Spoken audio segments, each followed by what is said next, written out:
This past week, the parade of witnesses for Democrats' impeachment investigation continued, picking up momentum with some key testimony from State Department officials. Ambassador Bill Taylor testified and gave the most sweeping and devastating testimony about President Trump's efforts to shake down the Ukrainian government.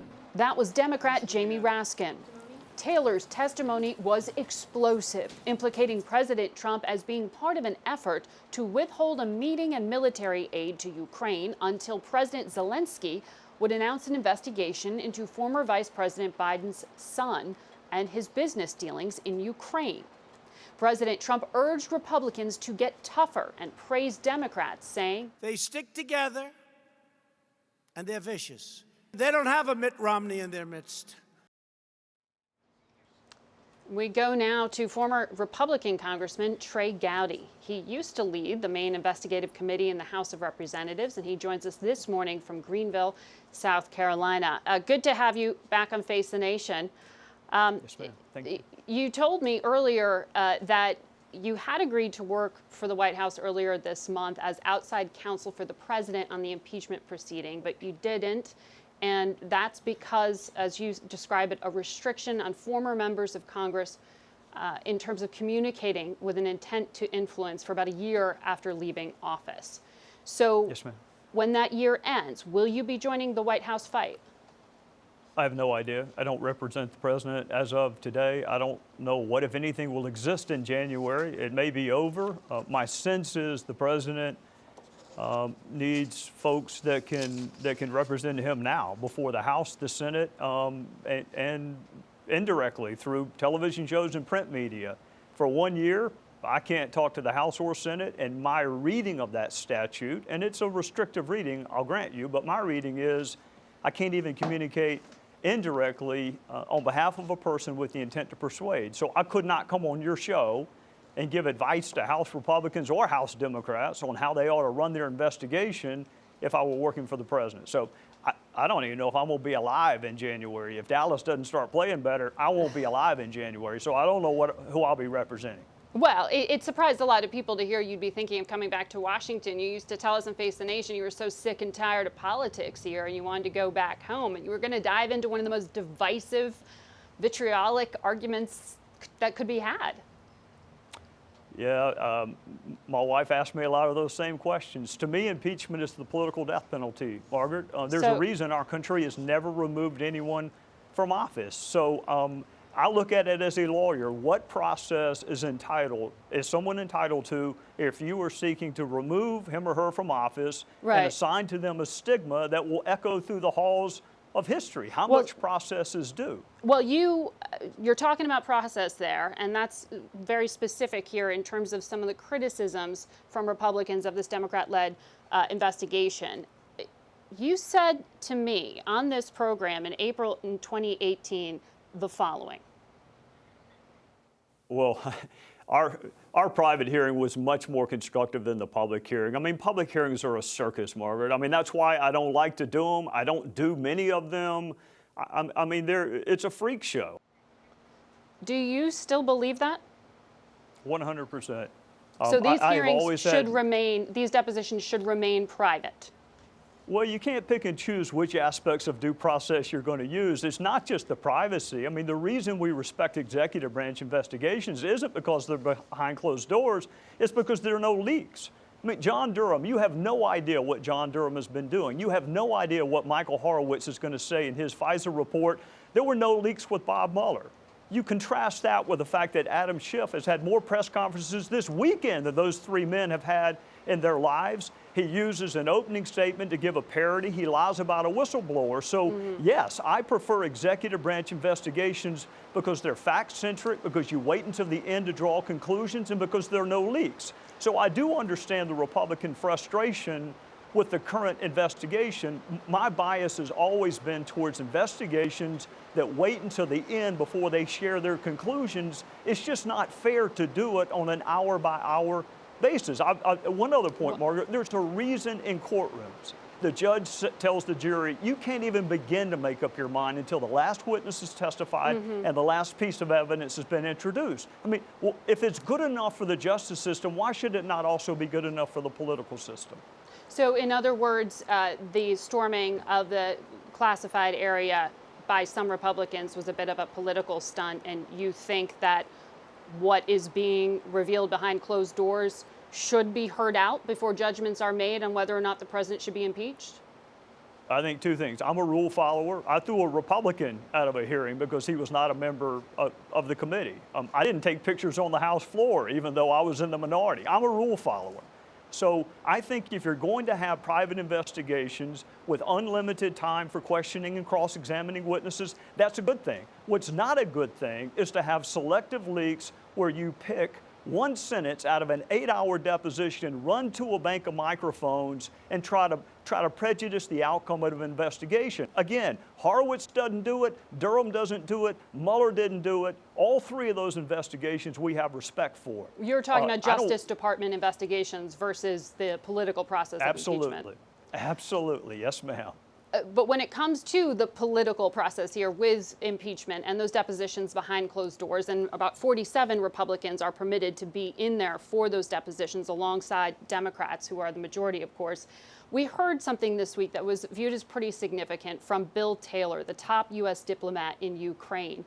He was about the fourth U.S. official to substantiate in his detail, he said from notes, that President Trump's aid to Ukraine and his conversation with the president, all of this was predicated on the investigations of Burisma, the Ukrainian gas company Hunter Biden served on the board of, and alleged Ukrainian interference in the 2016 U.S. elections. Those are two quotes. Does that sound appropriate to you? Well, let's take them separately. Is it an impeachable offense to condition aid on cooperating with the 2016 election investigation? I mean, are we going to remove a president from office if he conditioned aid on figuring out who tried to interfere in our 2016 election? Well, Congress gets to decide what an impeachable offense is, but conditioning sounds a lot like quid pro quo.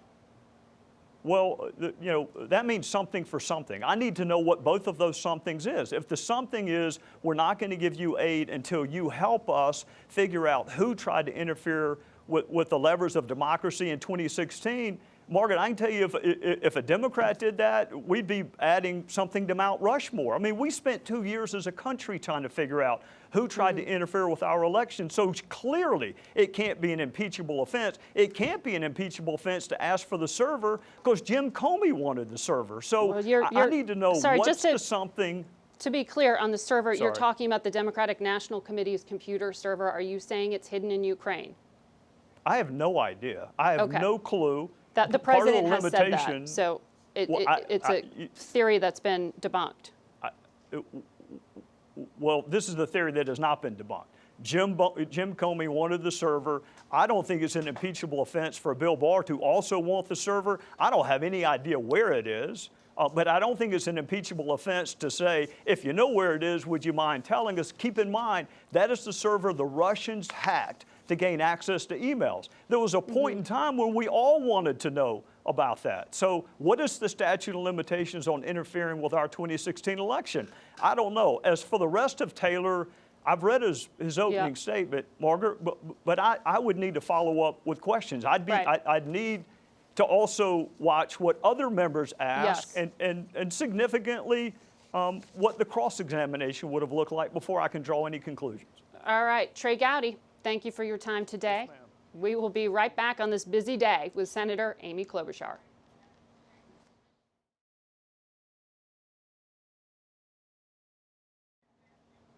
We're now joined by Minnesota Senator and 2020 Democratic presidential candidate, Amy Klobuchar. Good morning to you, Senator. Good morning. Thanks for having me on, Margaret. Thanks for braving the rain today. I want to ask you, of course, about the news of the day, the death of ISIS leader Abu Bakr al-Baghdadi.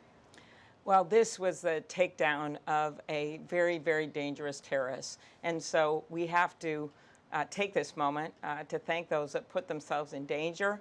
The decision was a good one.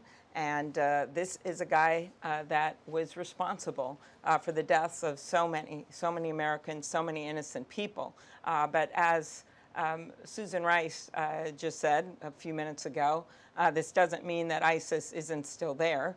We still have, of course, over 100 of the ISIS fighters that the Defense Secretary has said got out recently of their confinement, and then we have others that are in a prison, and it's unclear who's going to be guarding that prison. So there are problems not just in Syria, but all over the world, and that's what concerns me overall about this president's decision-making and about what he has done in terms of breaking down our alliances, leaving the Kurds, who gave us intelligence for this operation, leaving them for slaughter.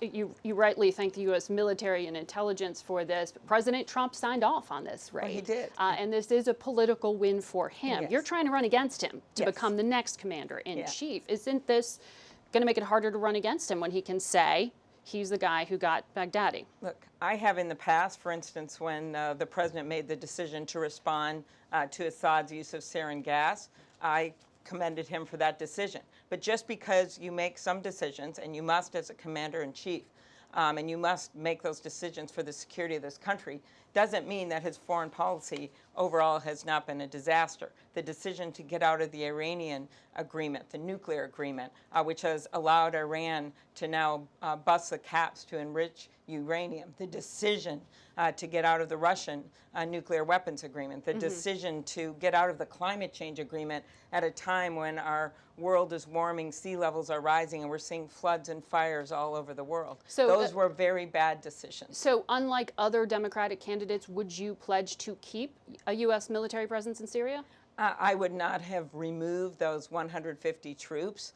I would not have done it. I would not have given in to Erdogan when he called. Yeah, I would have kept them there. So, and I would have, this would never have happened. But now this damage has been done. So the question is, what do you do now?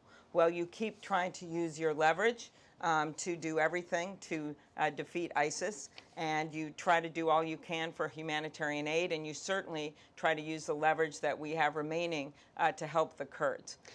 You sit on the Senate Judiciary Committee, meaning you have some oversight there of the Justice Department. Do you think those ISIS leaders who are responsible for the deaths of Americans all should be extradited for prosecution here to the United States? Yes, I think that we should go after those leaders. But the point of this is not really exactly what we're going to do now. The question is, what do we do going forward when the American people have a decision to make? Do they want to keep a president in that has been so divisive in this moment, where this morning we are unified behind getting rid of terrorists, that's for sure. But every morning, probably tomorrow and the next day, he wakes up and he starts going after immigrants, going after people of color, dividing people, and then not having people's back when it comes to bringing down pharmaceutical prices or doing something about infrastructure or doing something to help our farmers who his trade war has left devastated in so many parts of the country. So I think the American people can come together and say, yes, we want to defeat a terrorist. Right. But then they look at what he does every single day to this country, and they want new leadership. You have criticized some of your fellow Democrats also running for the nomination for overpromising in terms of providing free services like free college education and the like. But you are now offering two-year college and technical schools. Yeah. How are you going to pay for that, and who gets hit with the tax, if there is one? So I have always supported that. Those are the fastest rising degrees right now in terms of the number of jobs. We're going to have 74,000 openings for electricians, nearly that many for plumbers, for medical tech people, for home care workers. Well, what is the that cost is where to this that? is. The cost of this, my education plan costs approximately $500 billion, and I would pay for it by taking the capital gains rate, which has been a ripoff for average Americans, and changing that to the personal income rate. I have shown everything, Margaret, how I'm going to pay for it, because I think we've got a president that has added up debt, trillions of dollars, hasn't shown. I want to make college more affordable, double the Pell Grants, and do this in a smart way instead of paying for rich kids to go to college, which is sadly what my opponent's plans do. So if you make about $400,000 a year or so, your taxes are going to go up. Is that correct? For people under my plan, yes. Okay. Quickly on impeachment, you believe that the whistleblower should testify. Is that correct?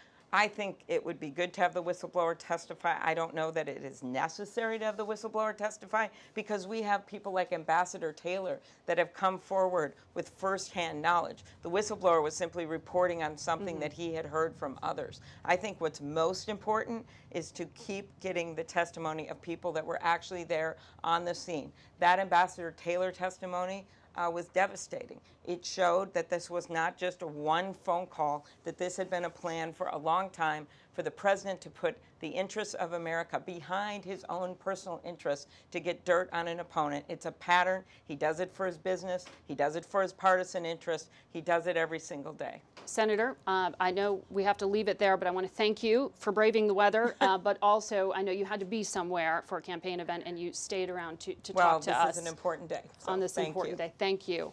And we will be right back in a moment.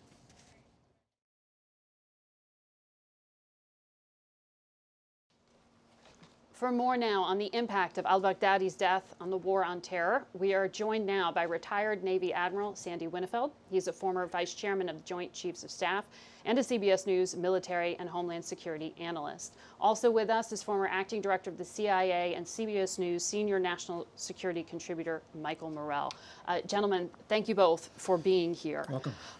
It was extraordinary to hear the president for about 45 minutes share in detail, blow by blow almost, what this raid looked like. Mike, I want to know from you what stood out, and is it dangerous to have so much revealed? So I'll let Sandy answer the operational military question. But to me, right, this is a great day. We should be really thankful that Baghdadi is gone. And clearly the intelligence community and the U.S. military did an amazing job, and the president made exactly the right decision. And the president thanked Gina Haspel, the CIA director. And I think we'll learn more in the days ahead about what the intelligence was and how we got it, and we'll thank even more people. Bothered me a little bit some of what the president did in providing detail about taking back to the United States pieces of Baghdadi's body. It bothered me a little bit hearing the president talk about some of that Syrian oil being ours, right? Because that's what inspires some extremists. You know, the oil comments, Margaret, really validate, at least it sounds to people like it validates 40 to 50 years of conspiracy theories about what American foreign policy is all about, right? And it's not. So a great, great day, but I think the president could have handled the press conference a little bit better. And Margaret, we do these operations all the time. The difference this one is, of course, the prominence of the target. And you're always worried about operational security. We rarely have a problem before the raid from people working in the White House or elsewhere because they know what the stakes are. They don't want anybody to get hurt. But after the raid, there's usually a race to the microphone because people want others to know that they had a hand in it and that sort of thing. The Obama administration was harshly criticized for oversharing after the death of And so you want to be very careful with that. And there are operational details that we protect, sensitive techniques and that sort of thing. Notwithstanding what Michael just said, I think from the operational side, I didn't really see anything that the president said that was of concern to me. There was a lot of other things he could have said that might have been problematic. Well, I want to play a soundbite from some of what he shared when he addressed the nation from the diplomatic room earlier today. We were in the compound for approximately 2 hours, and after the mission was accomplished, we took highly sensitive material and information from the raid, much having to do with ISIS, origins, future plans, things that we very much want. Mike, what are you looking for in that trove? You're first looking for current plots, right? Is there anything that they're plotting today against any Western target or any target in Iraq and Syria that we need to move to defend against? That's the first thing you're looking for. The second thing you're looking for is how is ISIS thinking about where it is today and what are its strategic plans and intentions? It's the second thing you're looking for. And I think the third thing you're looking for, particularly with regard to Baghdadi, is how involved was he in the day-to-day operations? How involved was he? So we don't really know, Okay. but I would say this. When we went in to get bin Laden, We didn't think he was involved in the day-to-day operations. When we brought all those materials back out of Abbottabad and went through them, we learned he was heavily involved in day-to-day operations. So you really don't know until you get your hands on that material and be able to look at it. It was notable the Vice President indicated that there was some direct knowledge of events from Baghdadi. Yes. That stood out to me. And Margaret, this is maybe answer a question some of your viewers have, and that is, well, if you know where he is, why don't you just bomb him and kill him? Instead, we put people at risk to go on the ground, first of all, because we'd like to capture them if we can, but also this is a real treasure trove, and it'll tell you not only about what Michael said, but their networks, how they get their finances, how they communicate with each other. It's all very important at both a strategic, operational, and tactical level to get that sensitive site exploitation. Now, the President said these were U.S. Special Forces. David Martin reported it was led by Delta Force in particular, but the President thanked a number of different countries. He repeatedly thanked Russia. He thanked Turkey for allowing use of its airspace. He also said that there was some Kurdish help as well. Did his detail and who he thanked stand out to you? Was that sort of standard? Actually, one of the complexities of these operations is that they do involve other countries. For example, if you're going to rescue a hostage, and that hostage has somebody with them who's from another country, you want to consult with that country. There are overflight rights, there are basing rights, and a number of other considerations. So I think it was actually appropriate in the wake of the operation for him to thank some of those people. Some of those are characters we don't necessarily like very much. So that was a little concerning, but it was well done, I thought.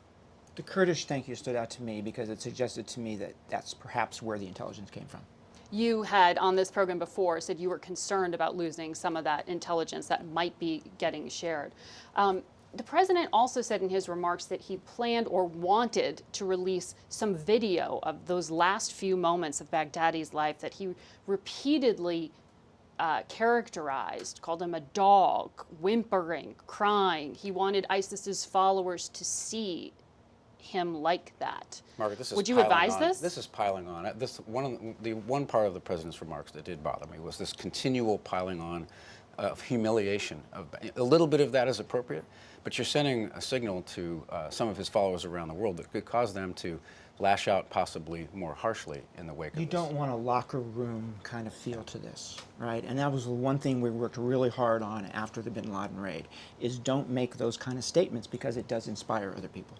You said specifically body parts stood out to you in terms of how the President described how they were handled. Can you describe or explain what you mean by that in terms of some of So I think it's how all this right. I think it's all right to resonate? say. I think it's all right to say that we used, DNA matching to figure out that it was him, but to actually talk about body parts and actually bringing them back with us, right, so that we have them here with us, I think is going too far.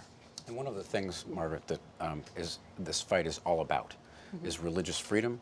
It's about respect for other religions. And if you look back to the bin Laden raid, as much as we detested that man and as much harm as he did to our nation, we treated his body with respect that is due under Islam. And this was a little bit tough. Thank you very much, gentlemen, for your analysis. We will be right back.